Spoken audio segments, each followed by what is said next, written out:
പങ്കുവെക്കാം. മുത്തും സല്ലല്ലാഹു അലൈഹി വസല്ലം ഒരിക്കൽ പറയുകയുണ്ടായിരുന്നു, ഏത് പ്രതിസന്ധി വന്നാലും സത്യം മാത്രമേ പറയാൻ പാടുള്ളൂ. ഇത് വെറുതെ പറയുക മാത്രമല്ല അവിടെയും ചെയ്തത്, ജീവിതത്തിലൂടെ ചെയ്യുകയും ചെയ്തു. അതുകൊണ്ട് തന്നെയാണ് മുത്തും സല്ലല്ലാഹു അലൈഹി വസല്ലം ശത്രുക്കൾ പോലും അമീനെ വിളിച്ചത്. ഒരിക്കൽ ഒരു അറബി മുത്തും സല്ലല്ലാഹു അലൈഹി വസല്ലമയെ അടുത്തേക്ക് ഒന്നുകൊണ്ട് പറഞ്ഞു, നബി, എനിക്ക് എല്ലാത്തിൽ നിന്നും ഒരേ സമയം വാങ്ങിക്കാൻ കഴിയുന്ന പ്രവാചകനെ, ഏതെങ്കിലും ഒരിടത്തിൽ നിന്ന് മാത്രമേ എനിക്ക് വാങ്ങിക്കാൻ കഴിയുന്ന നബിയെ.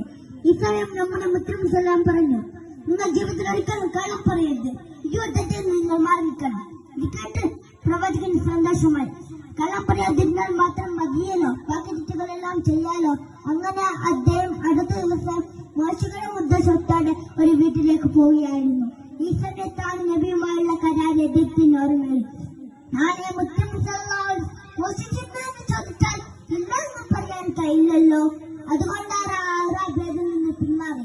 ഇങ്ങനെ ഓരോ തെറ്റുകൾ ചെയ്യുമ്പോൾ നബിയുമായുള്ള കരാർ അദ്ദേഹത്തിന്റെ ഓർമ്മയിടുകയും എല്ലാ തെറ്റുകളിൽ നിന്നും മാറി നിന്ന് സോരിയ മേൽച്ചാൽ ജീവിക്കുകയും ചെയ്തു. ഇങ്ങനെയാണ് പ്രവാചകൻ അവിടുത്തെ ജീവിച്ചിരുന്നത്.